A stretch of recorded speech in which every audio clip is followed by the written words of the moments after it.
so fine and happy. See children, we are talking about a lesson. Ekalavya. As we all know that the first lesson given in the textbook is Ekalavya. So the story is about a boy whose name was Ekalavya. Okay, but here I wrote some paragraph or some sentences on the board. Before talking about these lines, I would like to ask some questions about the discussed part of the text. Are you ready to give reply? Are you ready to give reply? Yes. Yes, you should have to say. You have to say confidently, yes, we are ready to say. Are you all ready to reply? Yes. Yes. Then I start. In this story, there was a master. What was his name? Dronacharya. Dronacharya, he had some students. Who are they? The Pandavas and the Kauravas. How many Pandavas were there? 5. Yeah, Pandavas were 5, whereas Kauravas were 100. yes. The 5 Pandavas and 100 Kauravas were Dronacharya's students. The Pandavas and the Kauravas were all princes, weren't they? No. They are all princes. So, among the Pandavas and the Kauravas, there was one student, Dronacharya's favorite student. Who was it? Arjuna. Why do you think Arjuna was Dronacharya's favorite student? Why do you think Arjuna was a favorite student to Dronacharya? For example, Nishad is here. I like him very much. Why? Because he works hard. Doesn't he? Same way, Arjuna also, he worked very hard. So it was the reason for being favorite student to Dronacharya. Okay? So Arjuna was the favorite student of Dronacharya, and don't you think Dronacharya was very happy with Arjuna? Yes, he was very happy with Arjuna, and what he would say, he said that he would make him the greatest archer in the world. You know what? Dronacharya, he was a master of archery. Was he the master of fighting? No. Was he master of Telugu? No. Was he master of English? Yes. No. Someone saying yes. Oh, yeah. Who was the master of archery in the story? Arjuna. Who was the master of archery in the story? Dronacharya. Okay. Let's move on to the second paragraph. In the second paragraph, we talked about a boy. What was his name? Ekalavya. How was Ekalavya? Don't you think Ekalavya was very active and young? Yes, he was very active and young. Then who was Ekalavya? Was he a prince? No. Then who was he?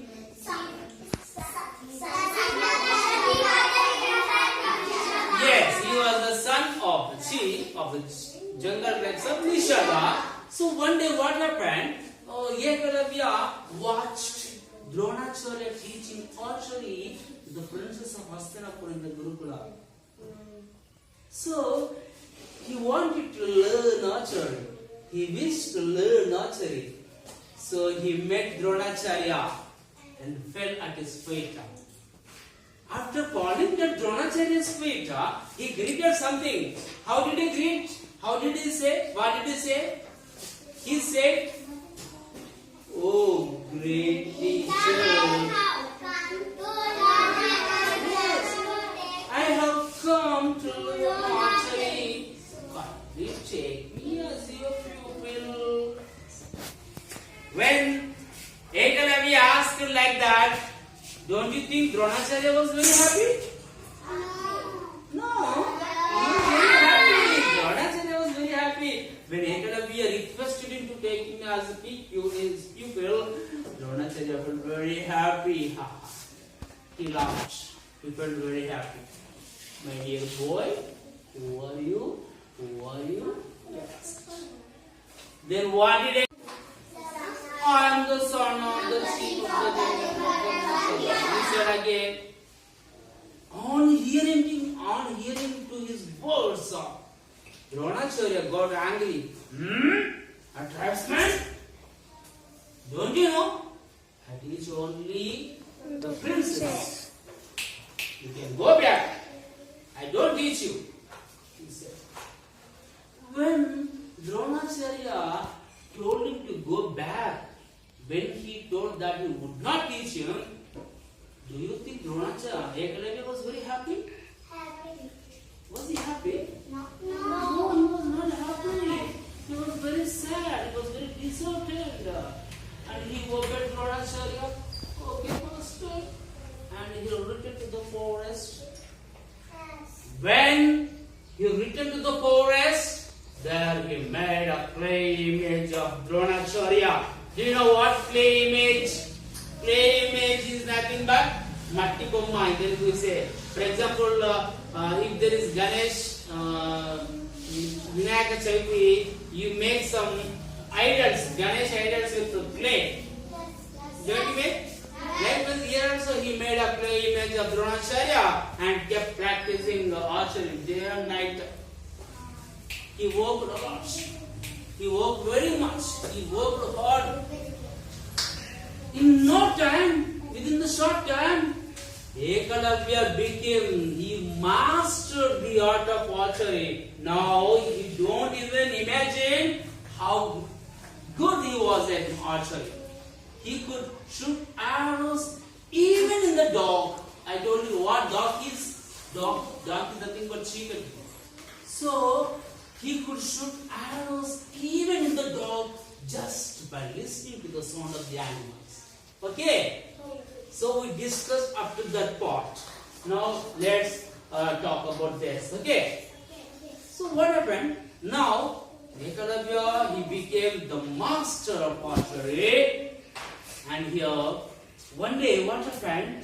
Dronacharya, look at me children. Dronacharya, the Pandavas and the Kauravas came to the forest with a dog for hunting. For hunting. Do you know what is hunting, children? Hunting means capturing or killing some animals. In the olden days, they used to kill like animals, tigers, an arrow,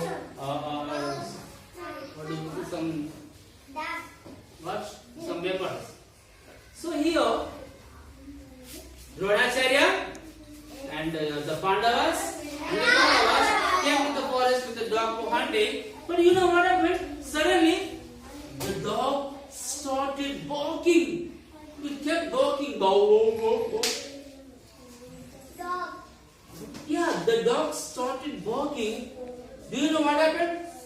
An arrow. Do you know what is arrow, children? Do you know what is an arrow? Arrow is nothing but arrow. In Telugu, what do we say the arrow? Banam. So an arrow came from somewhere. We don't know where the arrow came from, but the arrow came from somewhere and struck the mouth of the dog. After some time, another arrow also followed it, and the other. Like the 7 arrows. How many arrows? 7 arrows came one after the other.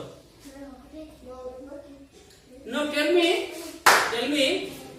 Dronacharya, he was the master of archery.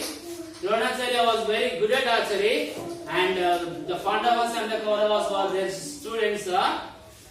Then who do you think shot these arrows at the dog?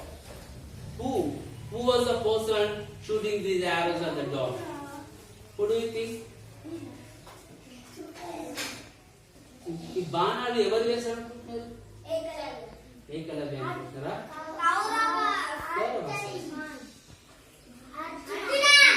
Arjuna was also there with Dronacharya. Ekalavya only. In our next class I tell you who might have shot those arrows at the dog. Okay, children? Okay. Is my class clear? Yeah. Now, I hope you all are able to read this paragraph. Are you able to read? Yes. Are you able to read? Yes. Very good. Just copy down your notebook.